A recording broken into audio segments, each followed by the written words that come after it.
Just a heads up, we discuss sensitive themes including sexual harassment and assault, as well as homophobia, transphobia, racism, and other forms of violence.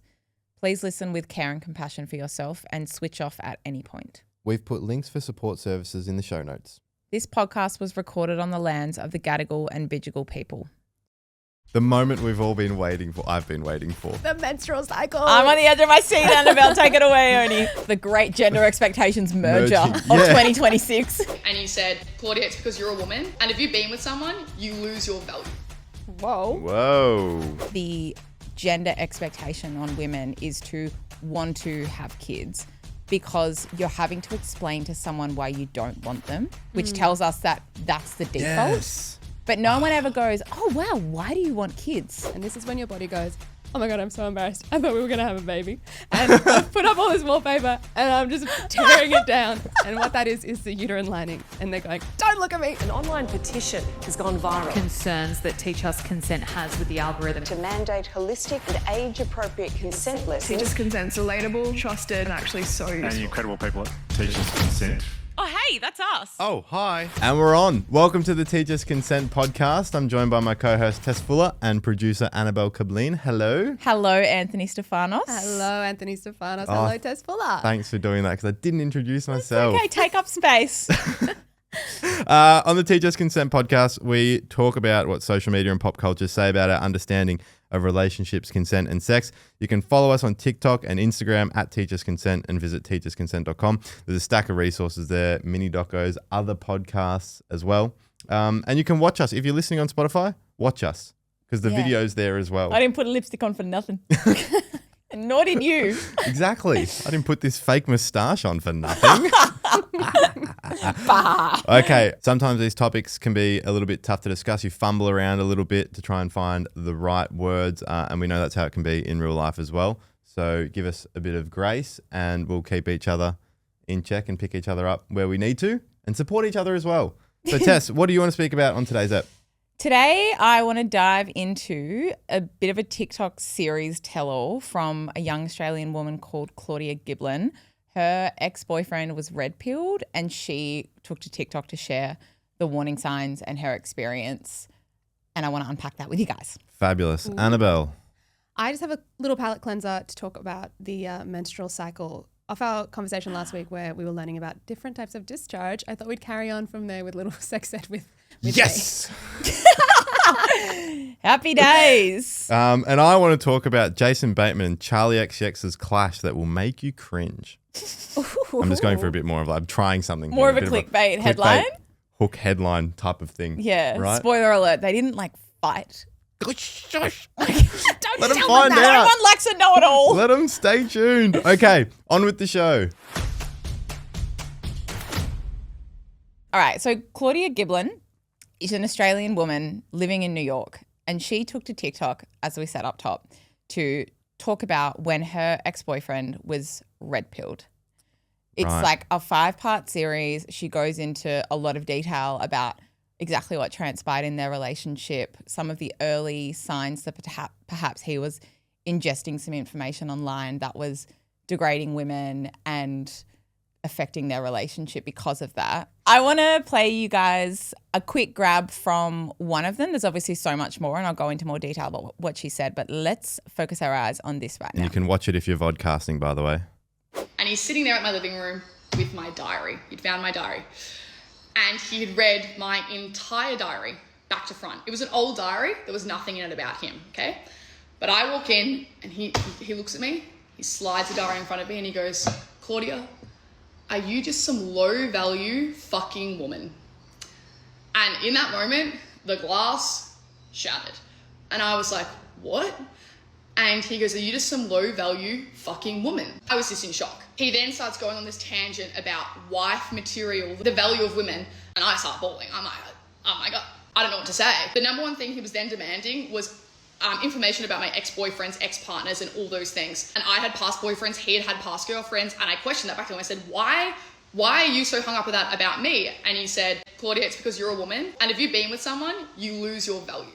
Whoa. Yeah. Have you guys seen that yet? I've seen snippets come up.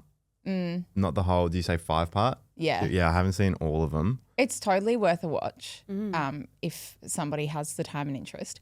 I wanted to start by talking about the term red pilling because I think in our circles we're all really cognizant of what it is, but the average person might not be. So the term comes from The Matrix, the 1999 film, and basically taking the red pill means seeing the truth behind an illusion.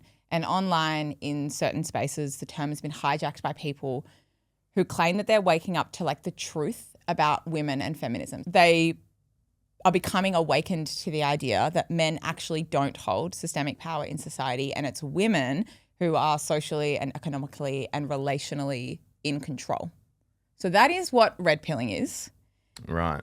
And in addition to what Claudia talks about in that grab, in addition to invading her privacy by reading an old diary before they were together, her boyfriend also allegedly, so by the way, the reason that I'm saying allegedly is because none of this is, of course, like totally confirmed. And in Australia, we have really strict defamation laws where we can't, put something out there as 100% true. But I don't mean to say it to downplay the severity of what Claudia is saying happened to her. Of course. Just to like keep everyone safe, including her. And also like the important thing, you can choose whether you believe the creator or not, but the themes of this that we're going to discuss are the most important part here, for this podcast. Yeah. Thank you. That's a really good point. So she says that he invented these really arbitrary standards around past dating app use. He knew that she was on Raya, which you have to pay for. But Celebrities. Micro celebs. Wow. You have to be accepted? You have to be or referred on. Ooh. So that in his mind is a premium platform where high value women, which we get onto later, will be accepted into. But because he found out through reading her diary that she was on Hinge, he then deemed her low value. Also suggested that she was a low value woman because she'd slept with other men before him. He claimed in a scenario where they were out together at a restaurant, he sort of gestured to other women and was like, these women have it coming for them. Like, look at what they're wearing, insinuating that if they were to ever get assaulted, it's their fault for wearing something a little revealing. Yeah. He was sending her red pill content from creators like Andrew Tate, but also like lots of other women who were espousing how, important it is for women to be XYZ to service their man. And he was sort of sending that to her to be like trying to recruit her into his ideology. He also allegedly forcefully and invasively tried to stop her from ending the relationship by doing several things like stopping her in the street while she was out for a run, absolutely harassing her friends and family to like convince her to get back with him, and it caused her to fear for her safety. Can I go back to the not just like red pill content, but the other somewhat adjacent content? So I was reading Gina Martin, friend of the show. She did a great newsletter on, you may have seen it, a lot of fallout about the Diary of a CEO podcast. Yeah. And she talks about manosphere gateway content, which is a phrase she coined. And it's just that mainstream podcasts, friends, work, family, school, whatever, they're all agents of change. Now, I'm pulling all of this out of her newsletter. So if you want to subscribe to her on Substack, you can, or you can follow her on Instagram. Highly recommend. So things like the Diary of a CEO podcast, they normalize things like the get successful money, control your life script. Yeah. And then you see, which kind of reinforces a real sort of inspires you to be successful, strong, rich, hot. They're all not bad things. Not in isolation. But the content like that is really preying on deep insecurities that predominantly guys have. Yeah. So we are expected to do these things. And so then you see 50 pieces of content and then it just gets progressively worse and worse where you're comparing your success and how successful you are to women and maybe you're not because of women, and then it goes back to that definition of taking the red pill that is now sort of in the zeitgeist. The crux of all of this too is that it's happening and proliferating online. Like you said, there's the gateway content, which is pretty harmless stuff. It's fantastic to invest in your health, great to focus on personal development, but not at the expense of being a good person or, looking after the people in your life. Yeah. And the red pill culture that we talk about, it starts online in algorithms, but it does end up bleeding into relationships. Yeah. And I think the problem is really exacerbated by unregulated algorithms, which prey on our desire, our fear, our insecurity, as you said. So we've got that like manosphere gateway content, which then leads to other ideas such as like, do we want to start with the high value woman, low value woman point? Yeah, totally. I've seen this floating around heaps, and originally I thought it was kind of harmless. I was like, cool. This stuff is generally just aimed at giving people the information to find a partner that is worth their time and effort. When it can be really annoying when you're dating and you find out down the track that someone isn't worth your time and effort, and it is like a clear, almost scapegoat to be like, oh, there's actually a list of 5 things that you can look for, and if someone ticks all these boxes, then they're 100% going to be a good partner for you, when in reality, relationships are a lot more complex. And my problem with it, or my like worry around it, is that it is hyper fixates on the individual and doesn't consider what happens when 2 people come together. And also hyper fixates on the other person as opposed to like what you're bringing to the table. Yeah. So is this like a high value woman has sort of 5 things, like theoretically, that you can tick those boxes? Yeah. And some of them, because I did look them up, because I was like, oh, I wonder if I'm high value. Well, we'll be the judge. Thank you. Well, do I have good relationships with my friends and family? Yes. Tick. Thank you. Tick. Okay, can we not actually? Can we not continue I like this? it. I like it. A high value woman will have those. She will also provide for her community and others. The operative word meaning being provide. It's quite interesting. Okay. She derives self-esteem and well-being from being able to do this well, not from, how men might look at her, or more like superficial markers of being a good person. It's very much rooted in like how you treat other people or how you look after other people is where your well-being should come from. Could those 2 dot points almost be like condensed into the classic wife material?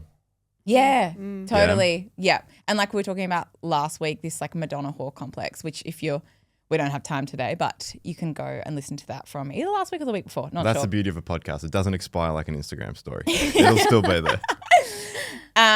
She's also beautiful, a high value woman, and she has plenty of dating options, but she's really selective about who she dates and sleeps with. And that's kind of what I wanted to talk about. It's giving Disney princess. Yeah, it is. So many suitors. Like we've arranged a ball to bring in your possible suitors. And number 3, my lord. Does that list, if you will. Does that list have any effect on you two? Because like, obviously he's seen that and deemed his girlfriend maybe isn't a high value woman, and that's fucking with him. But does that expectation fuck with you two? It's like, oh, do I have to be these things?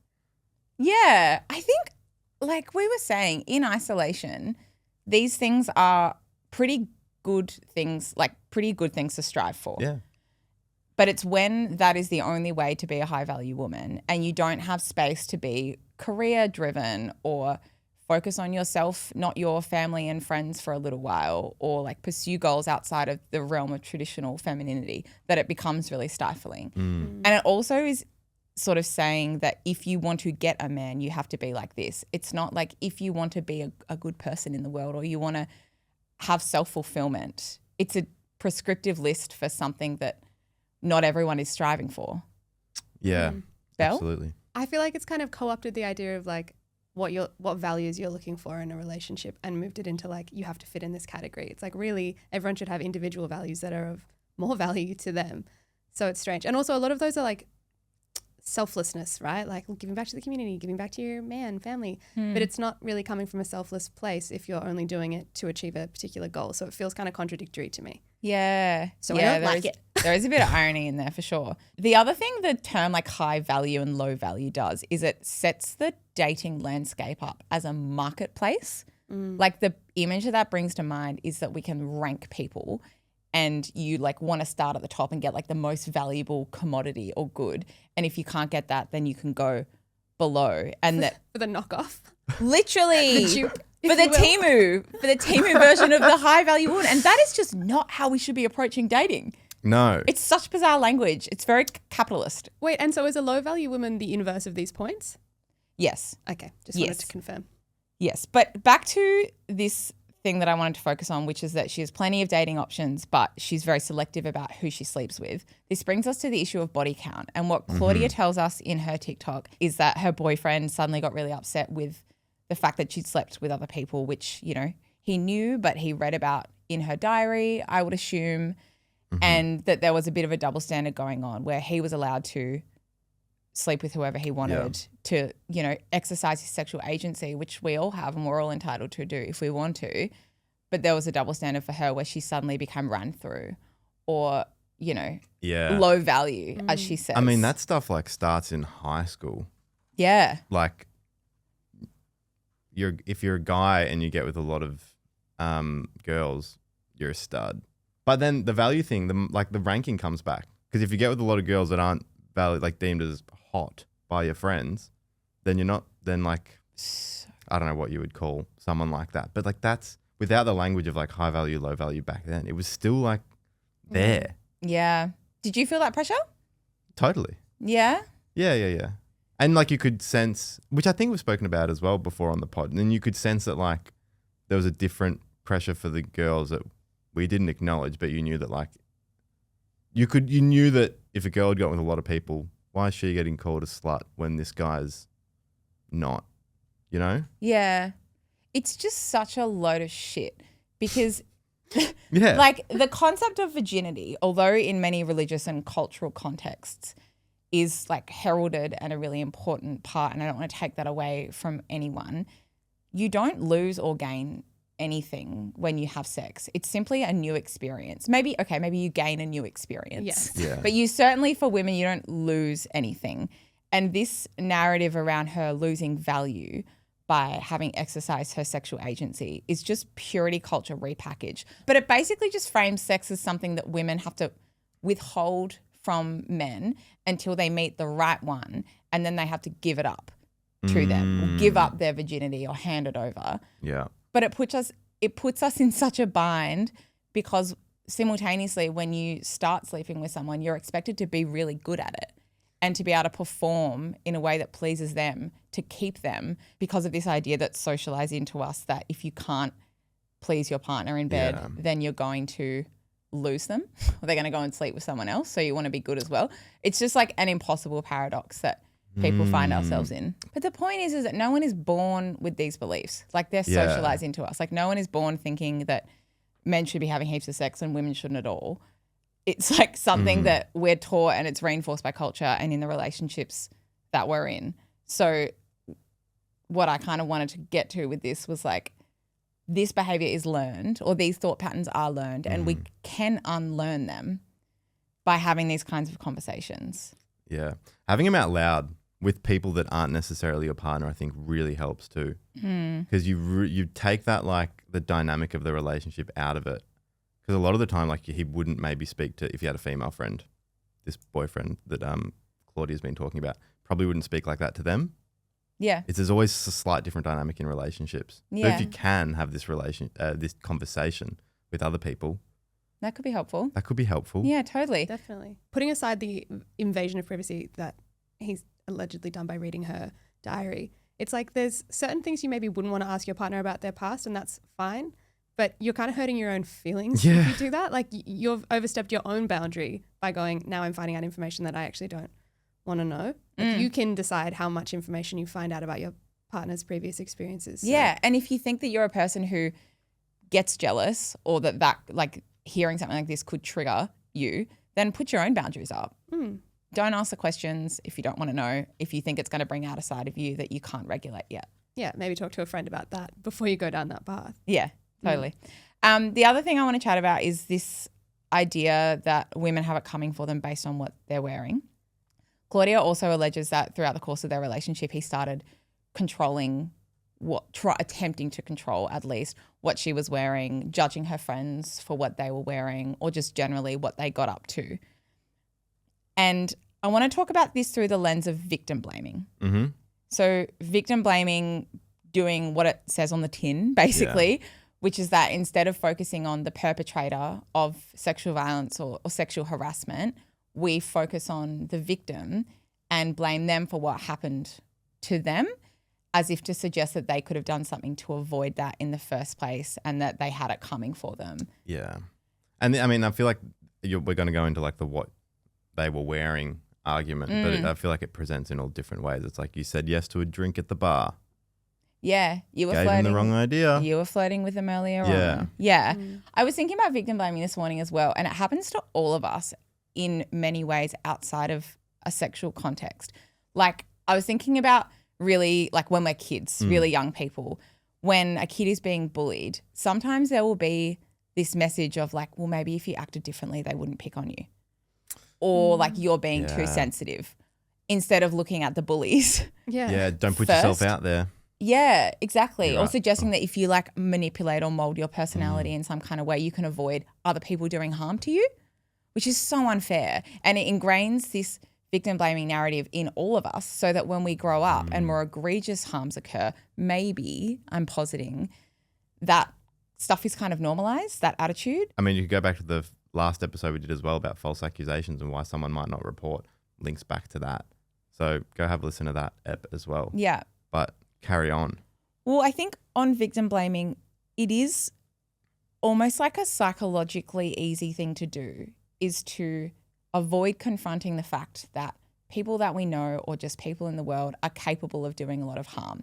And instead we redirect focus to the victim who could be like any of us and think, oh, if she or they had only done X, Y, Z, then it wouldn't have happened. It's almost like a more soothing thought to think that we might be in control of what happens to us. That's a great point. That is a Do great you agree point. with that? Yeah. I mean, you floored us. Yeah. Silence. My jaw is on the floor. And I did some research into like crime violence and whether rapists do, you know, select victims based on what they're wearing, and like no surprises, but they simply don't. I'll chuck the research up on the screen, but most rapists don't recall what their victims were wearing, which suggests obviously that attire is not a motivating factor in assault. And then Right. obviously there's been like lots of different studies that have assessed differences between victim survivors and non-victim survivors' clothing choices, and there's no discernible difference, again, suggesting that it's not what someone wears doesn't play a role in whether they're more likely to be assaulted. And none of this is to say that we need data to substantiate the fact that nobody is responsible for being sexually assaulted or can do things to avoid that. But it does kind of help to put it into perspective, I think. Yeah. Yeah. I agree. Absolutely.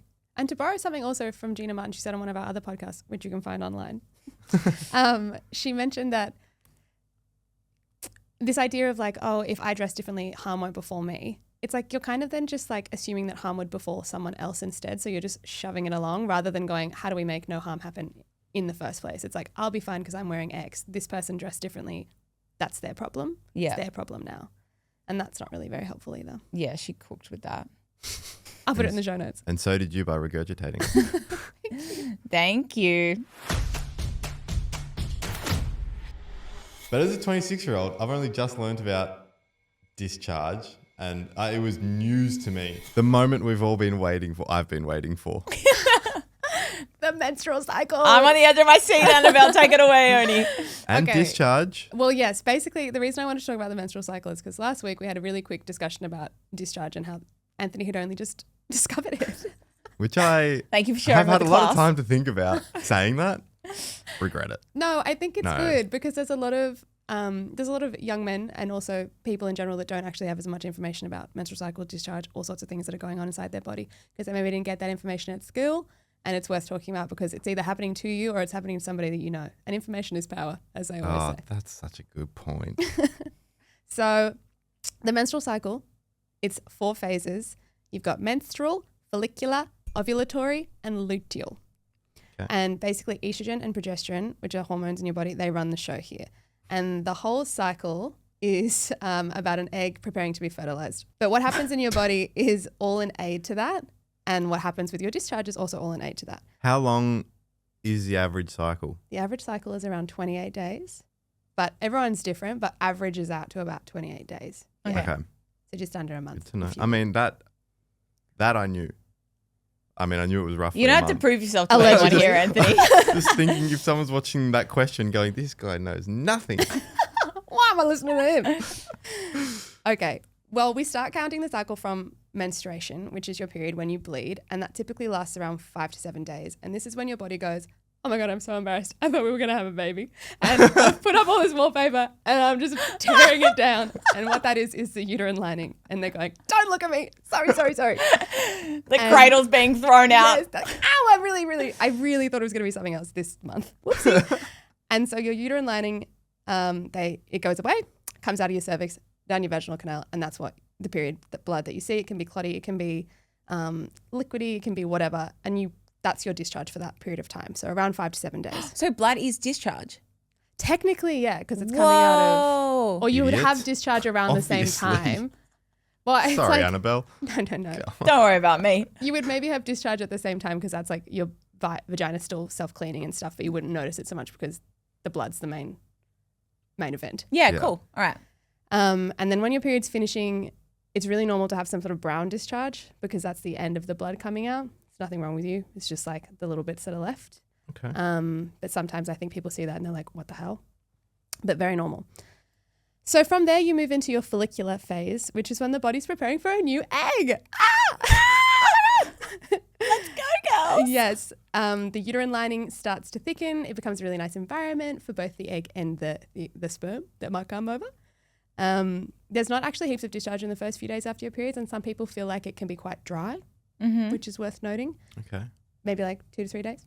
And then it carries on, and your discharge can come a bit stickier, creamy. Some people see it's like lotiony. It can be white. Is that still in the follicular phase? Yeah, we're Okay. building up. It's about 2 weeks. Yeah. Building up to ovulation. Right. But when you see your discharge, it can maybe even sometimes look a bit yellow when it's dried on your undies, and that's also totally normal. But then we get to ovulation, okay? And this is when everything is really great. The egg's in primo position. You're going, yeah. You're again, your uterus is going, oh my God, something might be happening.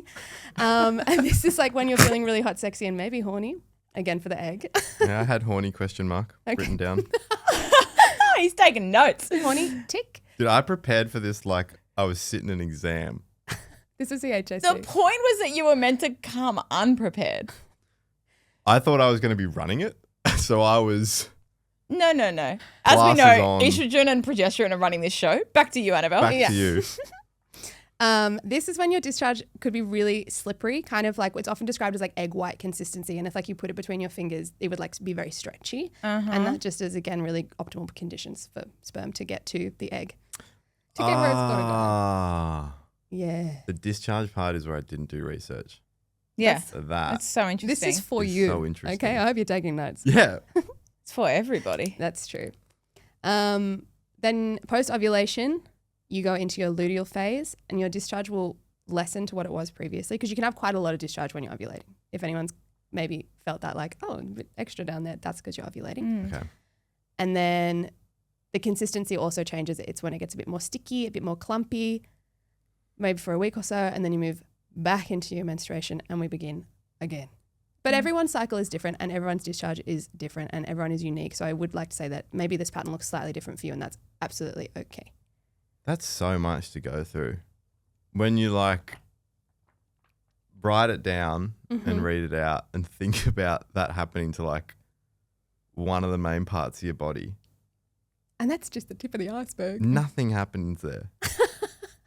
You know? And like if it did, it would be a lot to go through. So I think Well, yeah, I think hearing about it's really important as a dude. Yeah.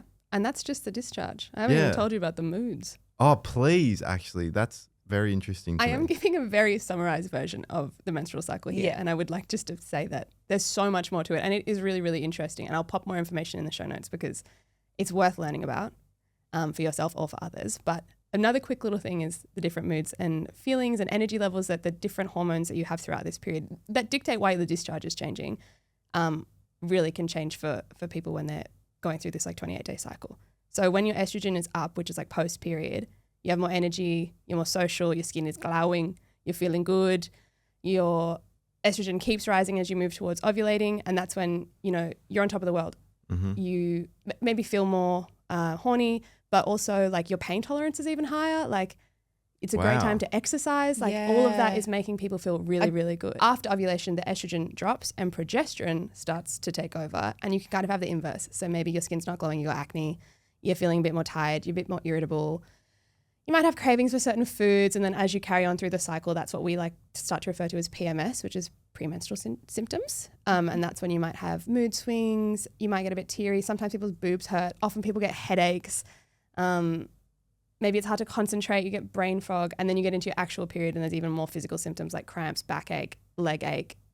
Your digestive system also can take a bit of a beating, so a lot of people have problems with going to the bathroom. But there's so many things that happen because of the hormonal changes throughout this cycle that it's just worth talking about. And if you thought the discharge thing was a lot to go through, now we think about the mood changes. It just so much affects you, like in the month. Yeah.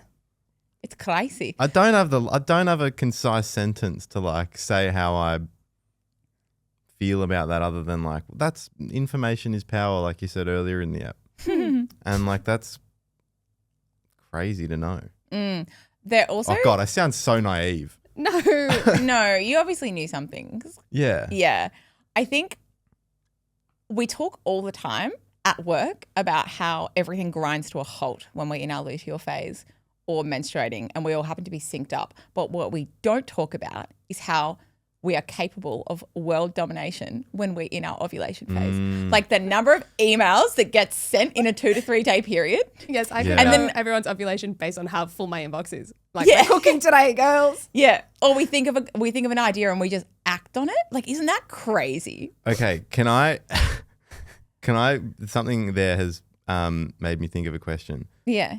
How taboo was this topic with like the men in your life growing up? I never had these conversations with my sisters when I was younger. Yeah. And I imagine it would have been easier to be able to, or like them with dad, would have been easier to be able to, I imagine. Yeah. The only conversation that I really had as a kid with men about this was just the like a la Jonah Takalua from Summer Heights High. You on your period or what? Oh, yeah, literally. So if I was experiencing a low mood, then it was my period, and that was something to never be discussed about or like just was totally discarded. And there wasn't actually like a level of empathy for the hormonal changes that were producing those moods. It was just like, you can't control yourself. Well, we also don't even understand the hormonal changes. Yeah. And I didn't either. Yeah. No. I think for me, it was always just like, you didn't want to talk about it. You'd maybe tell a girlfriend, but you wouldn't like declare it. Whereas now I'm more than happy to explain like what's going on for me. Yeah. So that everybody knows I'm Annabelle, going through something. Thank you so much for the education station. Hey, We've fine. loved it. And for next week, may I request that we look into the male hormonal cycle? May I give a little teaser? Okay. You have a sentence. For next week. Yeah. If the menstrual cycle is far more complicated than you're on your period, miss, then the male cycle is a little bit more complicated than just morning wood. Oh. Consider me intrigued. All right. To wrap us up, I would like to chat about gender expectations broadly. And what's brought this up as something I want to speak about is Charlie XCX was on Smartless, which is a podcast with Jason Bateman from Ozark, Arrested Development, you name it. Will Arnett from Arrested Development as well, and BoJack Horseman, and Sean Hayes from Will and Grace. They've got a podcast. Just for some context for the clip that we're about to play, which again you can watch if you're vodcasting. The premise of the podcast is that like one person brings a guest, the other two literally don't know who it's about or who's guesting until the mics are on and they're sitting on the couch or they turn on their camera on Zoom. Oh, so they can't do research. So they can't do research, which will be very evident in this clip, but we're going to take the theme out of it. So if you can hit play, please, Annabelle. Does that mean that you would love to have more than one kid, or would you like to have a kid that has the same sort of experience as you, where it's the only child and then you get to just kind of nurture and protect and? I actually don't really want to have kids. No, none. So, you don't? Wait, why? Yeah. You know, who knows? That could change. Oh, it's none of my business. Well, it's like I love like the fantasy of having a child, like naming it sounds so fun. But I'm like, that is exactly a sign to me as to why I should not have one. The fact that feels like the coolest part about it. I'm like, maybe I'm not ready. You know what I mean? But you know, all that could change if you might I mean, I'm sort of, I guess I'm backing into giving myself a half-assed compliment here, but my wife did not want to have kids. So the story goes, so she tells. And she said once we started going out and she was like, okay, I think I can have a kid with this guy. So you might find somebody. Well, I'm married. So. There you go. I gotta read a newspaper one of these days. You know, it's okay. No, that's why you're here. I was enjoying. I knew immediately like where you were going to go. I knew my response. I was really looking forward to it. So maybe your next husband, you're going to want kids. Exactly. Let me finish, Charlie. Yeah. So obviously there's a little bit of comedy in there with the people that are involved in that podcast. And Charlie's married, very public about whether she does or doesn't want children. If you're interested, you can listen to her song Think About It all the time or just read the lyrics. Yeah. Even I think the remix with Bon Iver as well. She muses over whether she wants to have kids and the fact that she thinks about it all the time. Exactly. Yeah. Precisely. But I think it brought me to thinking about gender expectations, which are a set of rules or ideas that tell us how society expects us to behave and look based on our sex. And I would say that one of those expectations for women is that you will have kids or that you will want to have kids when you meet the right man. I just wanted to start off before we get into talking about a few more of those with what was your experience like with that expectation in particular growing up? Were you aware of it? Yeah, I was aware of it insofar as it was the water that I swam in, so I didn't know any differently. I'm harking back to that. Wow. Okay. I'm harking back to the quote that Chanel, our founder, actually starts her book Consent Laid Bare with, which is around like there's two fish and they're swimming in the water and they pass an older fish and the older fish says, "How's the water, boys?" And then the fish say, "What water?" Because they've just been living in the water their whole time. Their whole time they've been in the water.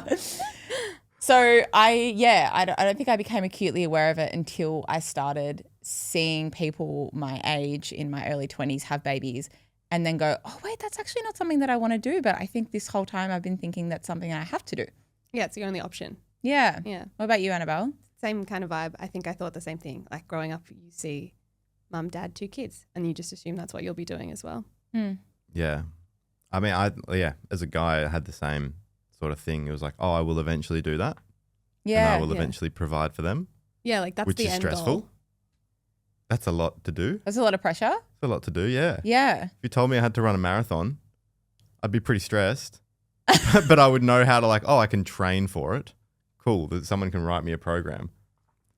How do you provide for a family? That's a lot for a Socrates. For a 17-year-old to be like, oh my God, that's where I got to get to. And you know, I don't know. Right, it's just the water you swim in. You think that's what's going to happen. Yeah, totally. Right. Can you think of any other gender expectations that you felt growing up?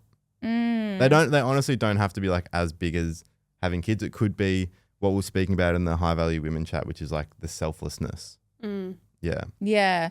I mean, the classic ones for women that I experienced were linked to motherhood, which is this characteristic of being really nurturing and caring and putting other people before yourself, which often means not having strong boundaries. Not being outspoken. Yeah. I remember like in high school, I was school captain. Subtle flex. So sorry, everyone. Congratulations. And it's on written your all over me right success.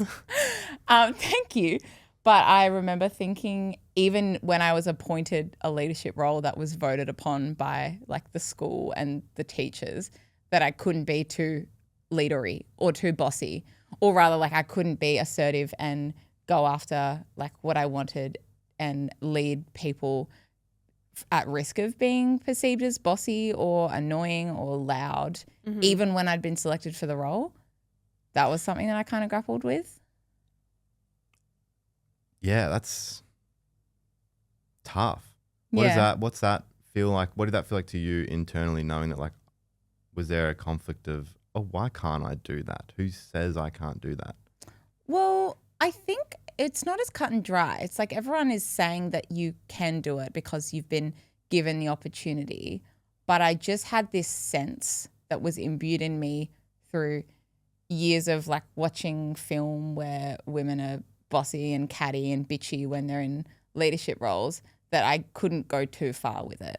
Yeah. Right. Yeah, it's like it is just a sense that you feel, and this makes it really esoteric and hard to pinpoint, and maybe for someone who hasn't had that experience, hard to understand. But I promise you it is felt. What you said, Tess, of like, yeah, everyone says that you can do these things, but then when you do it, the response is something sometimes as subtle as like someone rolling their eyes at you when you ask them to do a task, or like kind of huffing away and being like, yeah, okay, whatever you say, boss, or like whatever these things are kind of like, they're not outrageously rude, but it's just undermining you all the time. Yeah. Yeah, no, totally. And to your point of saying it's felt, I think that's the key part, because they would be the don't be outspoken, don't be bossy, be nurturing, be caring, would be as felt as the like male gender expectations, which, you know, kind of, I don't know, the ones I felt growing up were like the self-sufficiency or like acting tough and being strong and acting strong even when you don't feel it, even when you're feeling nervous. Yeah, like or the like pulling your socks up vibe. Yeah. Get on with it. And it's like, oh my God, sometimes I feel scared of things, but I can't show that. And that's tough. But then, yeah, there's probably someone saying like, yeah, of course you can be scared or whatever. Yeah. But then the reaction when you are, you're like, oh, maybe I shouldn't be again. Yes. Just also, I just had a thought coming back to motherhood and that clip from Charlie. It's obvious that the gender expectation on women is to want to have kids because you're having to explain to someone why you don't want them, which tells us that that's the default. Yes. But no one ever goes, oh, wow, why do you want kids? I would love to start doing that when someone's like, oh, yeah, we want 3 kids. Why? Oh, how come? Yeah, how come? Yeah. Because I forgot to mention that, but the why, as soon as she said no, I was like, leave her alone. I think speaking back again, like this idea that all of us have said that we felt that there wasn't another option available to us. I think there's not that many. You often hear the idea of like, oh, if you don't have kids, you'll regret it.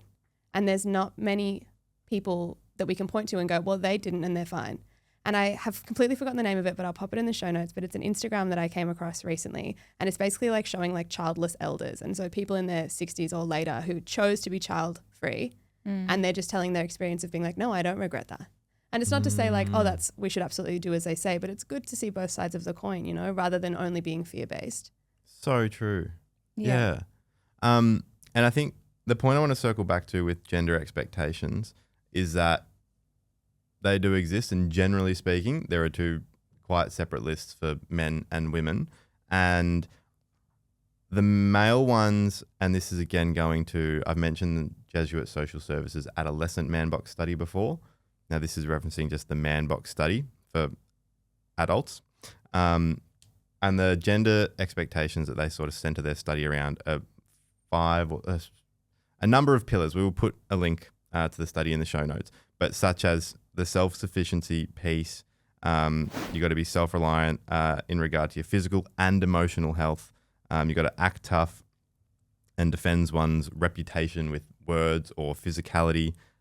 Physical attractiveness, so you got to be hot, but you can't look like you're being hot, or that you've tried to be hot.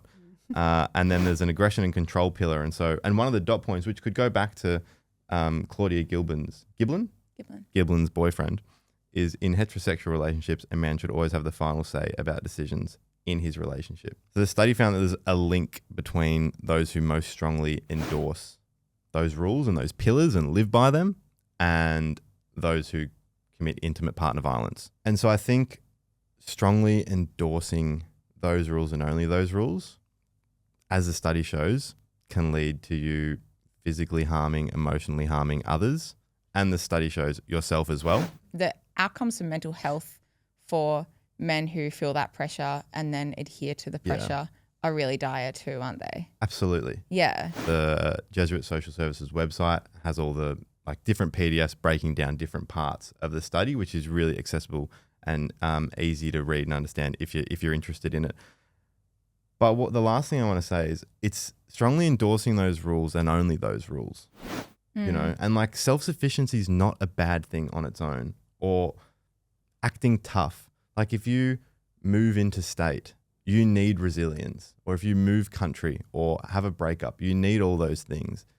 But you also need the other side of that, being nurturing, being caring, being selfless, things that are often in the other list, the female list. Yeah. So you're saying like the individual traits are not inherently bad, but when we shove them all into one list and force that list in front of one kind of person and say that's the only way you can be, that's where harm happens? Yeah. Yeah. And like often not living up to one of the pillars is kind of like, oh, if you don't act tough, then you're soft or caring for someone else, which is like the antithesis. It's like you don't have to be all of them all at once. Yeah. You can just, be tough when you got to go for a run, sure. Then be another thing in a different part of your life. Yeah. The other thing that was interesting when you were reading that list, I actually felt like I related to some of those traits and that they'd been impressed upon me, particularly the one about appearing hot but not like you're trying to appear hot. And that's kind of the point, is that like the reality is that we've all had different experiences and we've grown up in different societies or little family units. So we might go, oh, I definitely got pressure to be nurturing, but as a woman, I was never told that I, couldn't strive for career greatness. And it really just is so contextual. And that tells us that it is all societally constructed or culturally constructed. Because if men were one way and women were one way and there was no grey area, then we would all be having these exact same experiences, but we don't. Yeah, you're absolutely right. Different family units, different cultures, different countries can all lead to like your own different experience. But I say we write them all down, merge them, and we live by the one list. The great gender expectations merger of 2026. I like that idea. Me too. Yeah, and they become human traits, not Perfect. just man trait, woman trait. That's all for this week. You can get in touch with us at Teach Us Consent on Instagram or TikTok. Send us a DM. Any topics you want us to cover? Any questions? Any thoughts? If you listened to a podcast episode and there was a little clip that you want dissected, send it to us and we'll listen to it and then talk about it. Totally. We are in service of you all. Exactly. And even if you had a different experience to one of the three discussed in relation to one of the topics, please, we'd love to hear it. And so much more in the DMs. Bring it all. We've also got support services in the show notes or via teachusconsent.com/get-support, but that will be in the show notes and probably on screen if you're vodcasting us as well, which you should always do. Thank you, Tess. Thank you, Anthony. Thank you, Annabelle. Thank you, Anthony. Thank you, Tess. Ciao, Bellas. Bye, bye, bye.